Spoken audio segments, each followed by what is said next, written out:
Salutations everyone, this is Razor giving you guys another Overwatch video here today talking about the new 3v3 1v1 elimination revamp. We got a few new maps to play with here and the rules have completely changed. You only get to use a hero once in a victory and then you're out of luck. You have to choose a new one, but if you lose you can re-choose them again, and it definitely revitalizes this game mode and makes it more competitive, more fun, and more interesting in a variety of aspects.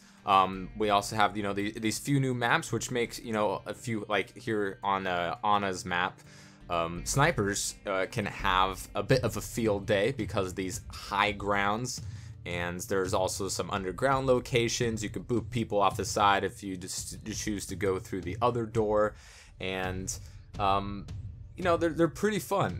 Some of these maps pretty fun. Obviously, there's some that you might like more than others, depending on what characters you do like to play. But the character limit has definitely changed the way that you definitely play this game mode.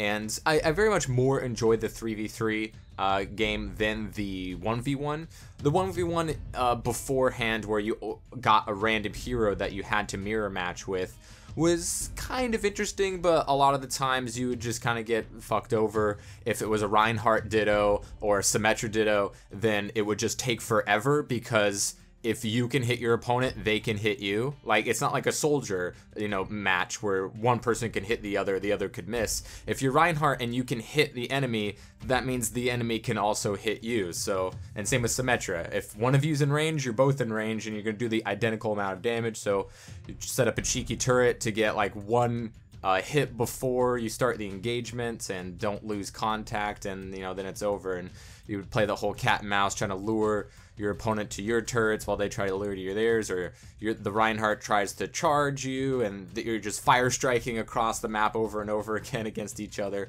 But the strategy in the overtime capture area right here definitely changes the way that you play the game and makes it much more strategic, which I do very much enjoy. Now the hero limit definitely takes care of one of the biggest problems that we had beforehand, where the enemy could just choose Roadhog and Mei every time, and you'd be like, well, fuck, that's not fun.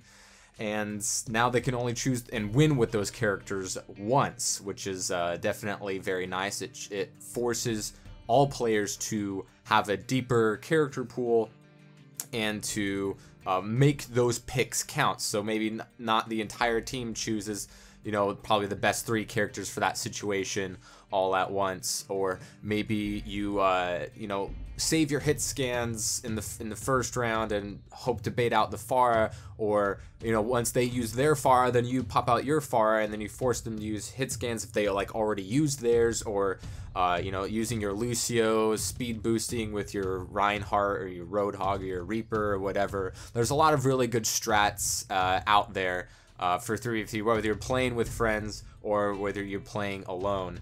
As far as the 1v1 changes go, you have 3 random heroes to choose. They seem to be random, but I don't think they are. I feel like there's a couple of characters like Ryan and Symmetra that they've taken out of the rotation, or at the very least have a much lower appearance rate. So, and sometimes it kind of janks over and Roadhog is in the game 4 times in a row and your opponent just keeps picking Roadhog, and it's kind of annoying. Sometimes you'll go for the mirror, sometimes you don't, depending on the the map and the situation. Black Forest is actually my favorite out of the 3 new maps. I really like this one because it kind of, I don't know, it's a better footsie game, in a fighting game sense, because you have the high ground in the middle, the high ground on the sides, you have the tunnel, you have the middle area, you have these similar areas on both sides of the map on each spawn, and it's and the trees and terrain is kind of like up and down. It's very hilly, so you kind of have to make those shots count, especially when you're a squishy versus a tank, and you got to use that mobility to your advantage and you take them out. And I don't know, I'm just having really fun with the 3v3. There are people talking about having 3v3 be ranked or having it be more rounds. because as you can see, these can go very fast if you do a perfect game 3-0, never die, like I tend to do at times, not most of the time, but it's always nice when you can take care of Mei real quick. And I don't really know about ranked. I'm fine with it being 1st to 3 because that makes it kind of the quickest arcade mode to help get those loot boxes when there is a new events like the one that's going on right now with the Overwatch anniversary. And I'm completely fine with it being best of 3. It's still super fun, very strategic in your character picks, according to the map, according to what you've already picked, according to what the enemy has already picked, who's won, who's lost, who can still, reuse characters. And I enjoy it. I think it's really good. I think it's good for the game. I could see this, possibly being like a competitive or a ranked thing, but I don't think it necessarily needs to be. I think the focus of Overwatch still needs to be its main game modes on the main, competitive maps, and that's the way that it should stay. And we can still have fun with all these other game modes as well. As we got these 2 turret dudes popping all over the gaff. There's the bash, and we're going to stun him. We're going to fan the hammer with our last bullet, roll away, and take care of business. One change I would like to see is them showing stats at the end. I know it doesn't really mean anything, and there's not going to be a ton of stats to show, but at the same time, when I get, 8 or 9 kills in 3 rounds, I kind of would like to, see that, or, damage done, or... I don't know. It's just something that every other game modes have that I think this one should have as well. And when it comes to, the long drawn-out matches, it kind of gives you that sense of urgency of play that we don't see in the normal game modes because, everybody respawns. And this, I'm typically not somebody who enjoys the one life to live kind of a thing, but that's mostly because it ends up being a camp match, and that can happen in this game, depending on what the characters are. If you know that you're a tank character or a character that can do burst DPS, then maybe you want to wait out the approach from a agile Pharah or a Genji. Or, maybe you're a Mei and you want to be able to get them close quarters so you can freeze them down and then icicle them right in the temple.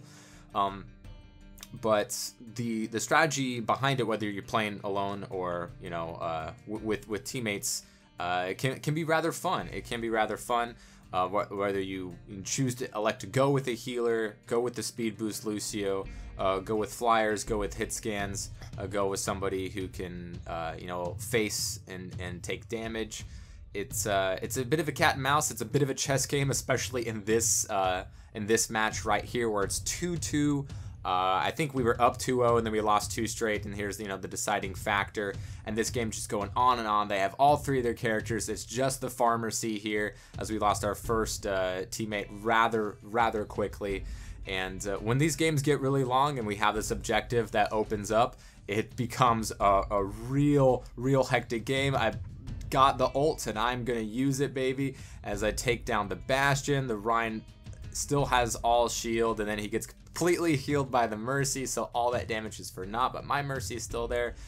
And I know the Rhine can't do anything but Fire Strike, and Mercy certainly isn't going to use her Caduceus gun to come after me anytime soon, because we have this point to contest where with the 2 of them it's a little bit easier, but then the Mercies get their ults, so they're rezzing, and it's a nightmare. So the Soldier comes back, the Bastion comes back, and all I have to do is maintain control of the point, and that's going to be the victory conditions, and that's what we do. So it's a different kind of play than what we see in the competitive modes. And while it's not something that I think should shine over it or take center stage in any sort of fashion, it's still a fun game mode, and these changes are all very good for the game, for balance, for competitiveness, and not to keep things stale with everybody picking Mei and Roadhog every time, even though that's exactly what this play showed right here.